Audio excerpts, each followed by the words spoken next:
What up, guys? Chaos here today, and I'm gonna apologize in the beginning of the video because I'm kind of under the weather today. I wasn't gonna do a video that I wasn't. I was constantly feeling like shit.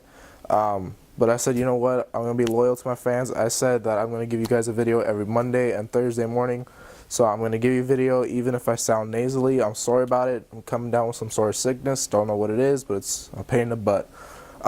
Today's video is basically we're going to be doing a comparison side by side of the Sprint 2 Drift versus the Sprint 2 Drift.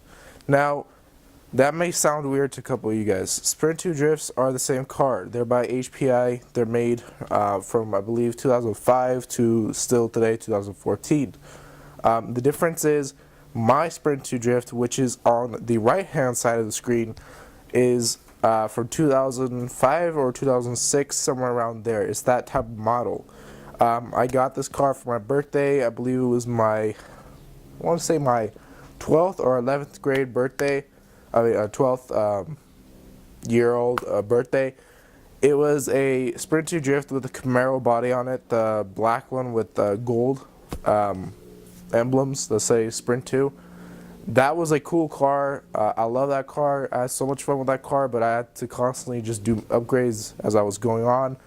Of course, I changed out the motor and ESC, radio, servo, still stock servo. I haven't changed it out, but probably eventually I will. Springs have been changed out, shock oil, wheels and tires, belts changed out several times. Pinion gear has been changed out, stock spur teeth. I've changed the spur like 3 or 4 times now. But other than that, it's just a stock car, despite the electronical changes except for the servo. A couple things I'm going to be doing with this car in future upgrades, future episodes, is getting a whole entire AJT's carbon fiber, AJT's aluminum anodized, A-arms and all their like hop-up kits. I'm going to be doing a overdrive and underdrive mod to it from 3 Racing. I'm going to also do a, I'm not sure of the name of the company, but they have a carbon fiber upper and lower chassis. Might do that, might not, I don't know yet. But I do need an upper chassis because I snapped it the other day. I don't know if you guys can see this. Let me zoom in for you here. Zoom in on that. As you may see, this is going to be a pro tip too, okay? If you ever break flat plastic like an A-arm or something, just drill a couple holes and put some paper clips through it and tighten it down, and it holds it together. I split my upper chassis straight in half. I'll show you on a newer one. Split it right here, 1, 2, and 3.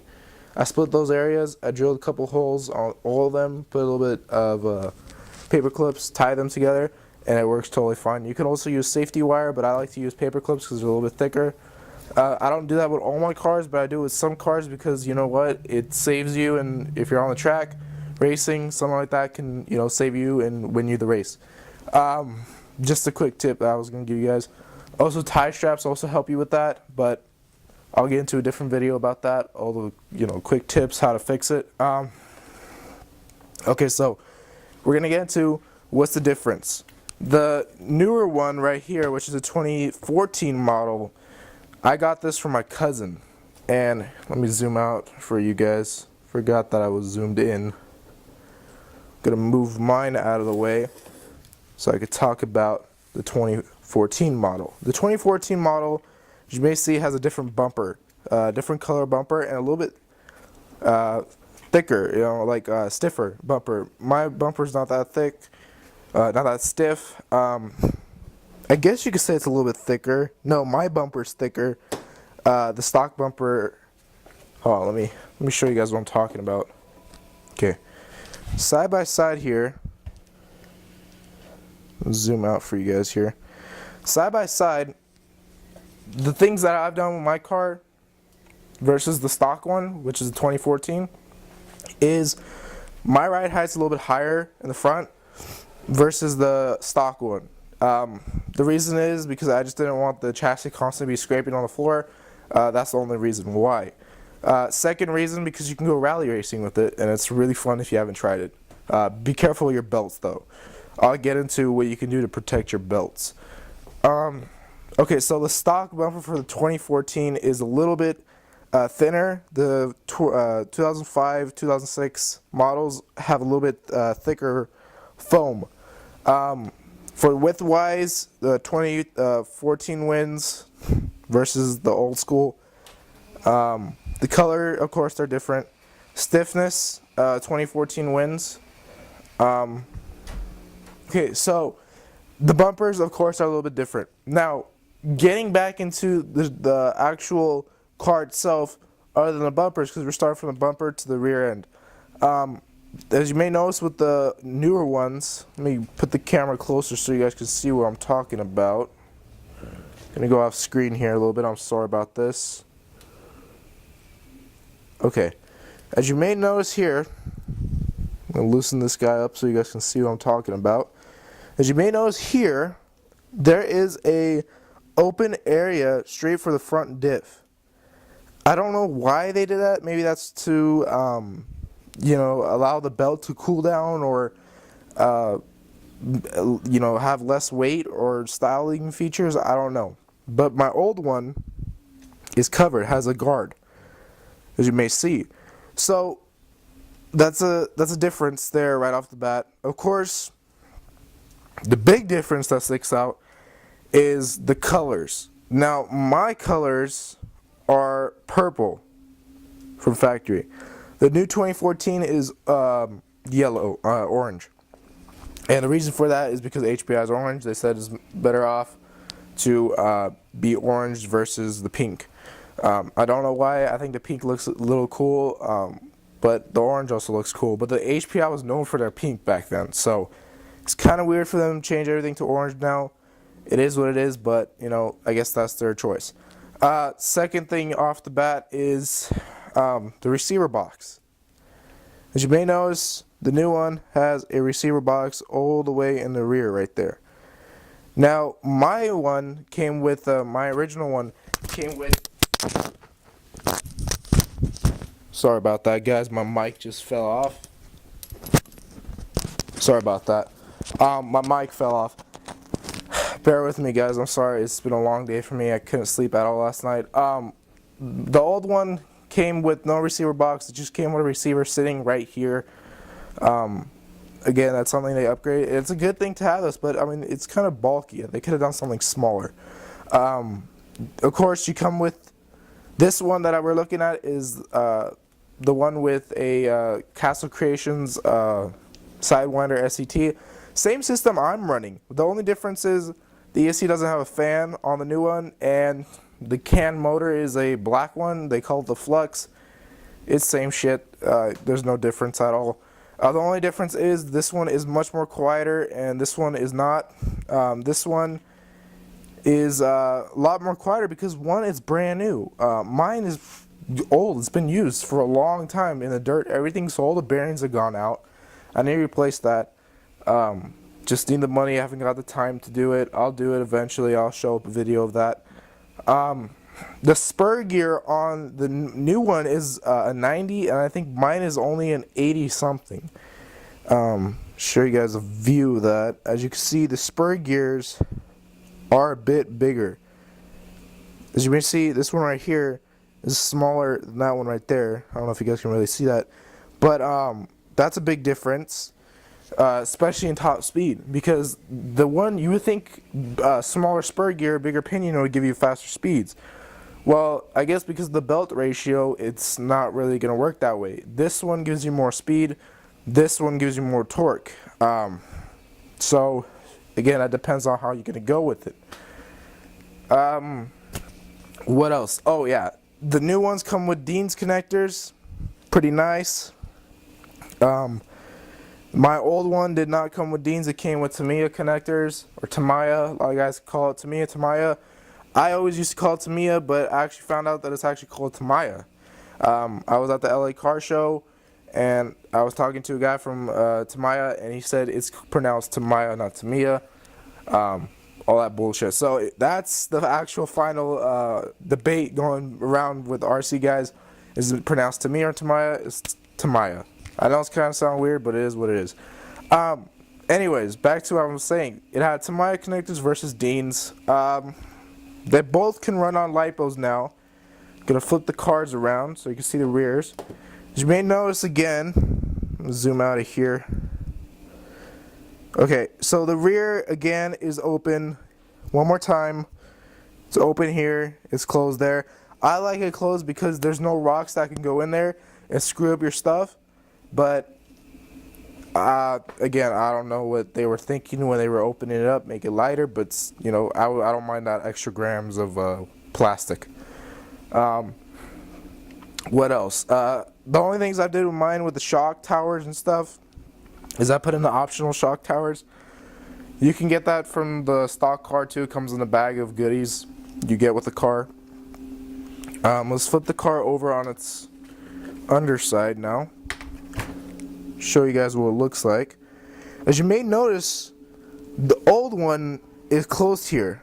The new one is not. And I don't like that. The reason why I don't like that is because a rock flies in there and gets jammed in your belts and it shreds the belt. Actually, that's how a lot of my belts in the rear went out, is because I was driving and a rock would fly way into the rear over there, right where the motor is. They put a little hole in the motor to cool it down, and a rock would fly straight into that hole and it would get stuck behind your belt and it can't go anywhere, so it just gets shredded up. So I mean, it's kind of stupid. So what HPI did is they just opened up a hole there to cause a rock to go in, but I guess they opened up the back and instead of closing it, it's for the rock to fly back out. But it still gets stuck no matter what you do. I've tried it, I've tested it, it still gets stuck. So what I did with mine is I went ahead and I went to Dollar Tree, and go to the kitchen area and you can find this strainer. You get the strainer, you cut it out, it's a bunch of this meshing, and you glue this meshing into these holes to protect rocks from flying into it and getting in it. Just using hot glue gun, that's what I always use. I did the same thing on my car long time ago, many years ago, and I've never had any problems with it after that. Maybe like one or twice I'll get a rock into it, but that's if I'm going rally racing and if the shell scoops up the rock and throws it in there sometimes, but it rarely happens now. But when it was stock, it would constantly happen like crazy. I would go through like a belt in a day. It was bad. To the point where I like stockpiles of belts, like almost 20-30 belts on hand. As far as the differences go, that's basically it. I think the servo's still the same. No, I'm wrong. The servo has been changed. So I think with the newer one you get a little bit faster servo, probably like a digital servo. I'm gonna zoom in there so you guys can see the name of that servo.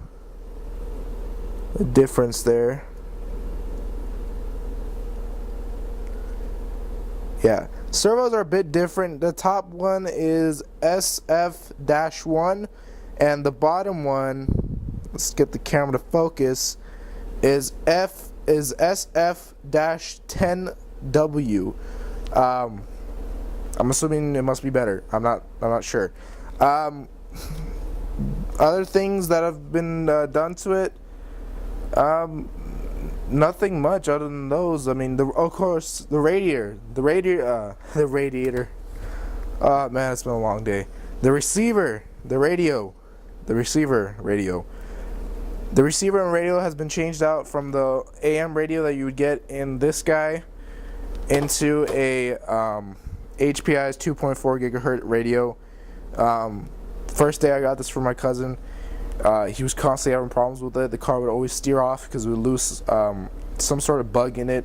You could send it out to HPI and they could fix it, but we said screw it. He didn't want to do it, so he went out and bought a I think like $80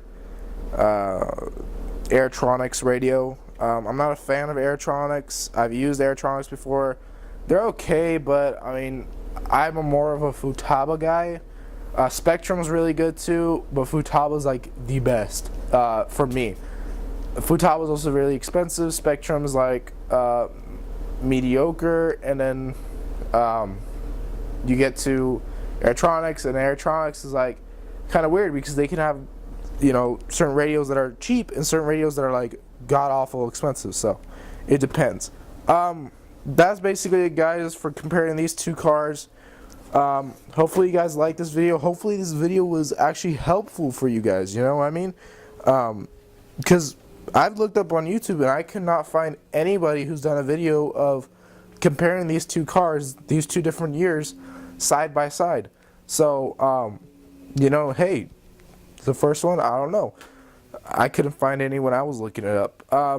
Hopefully you guys like this video. If you like it, comment, subscribe, rate. Have any questions, leave it at the bottom. I'll get back to you. You know, email me at radiocontrolledchaos@google.com if you have any questions. Also, stay tuned for future giveaways. We're gonna do future giveaways, such as could be varies from, you know, bodies to things I've made on the show, parts, servos, you know, motors, stuff like that. So that's it for today's video. Sorry for sounding nasally for you guys, and I'm dragging on, so I'm gonna end this video real quick, post it up for you guys to watch it, and hope you guys enjoy it. So, Radio Controlled Chaos out. See you guys.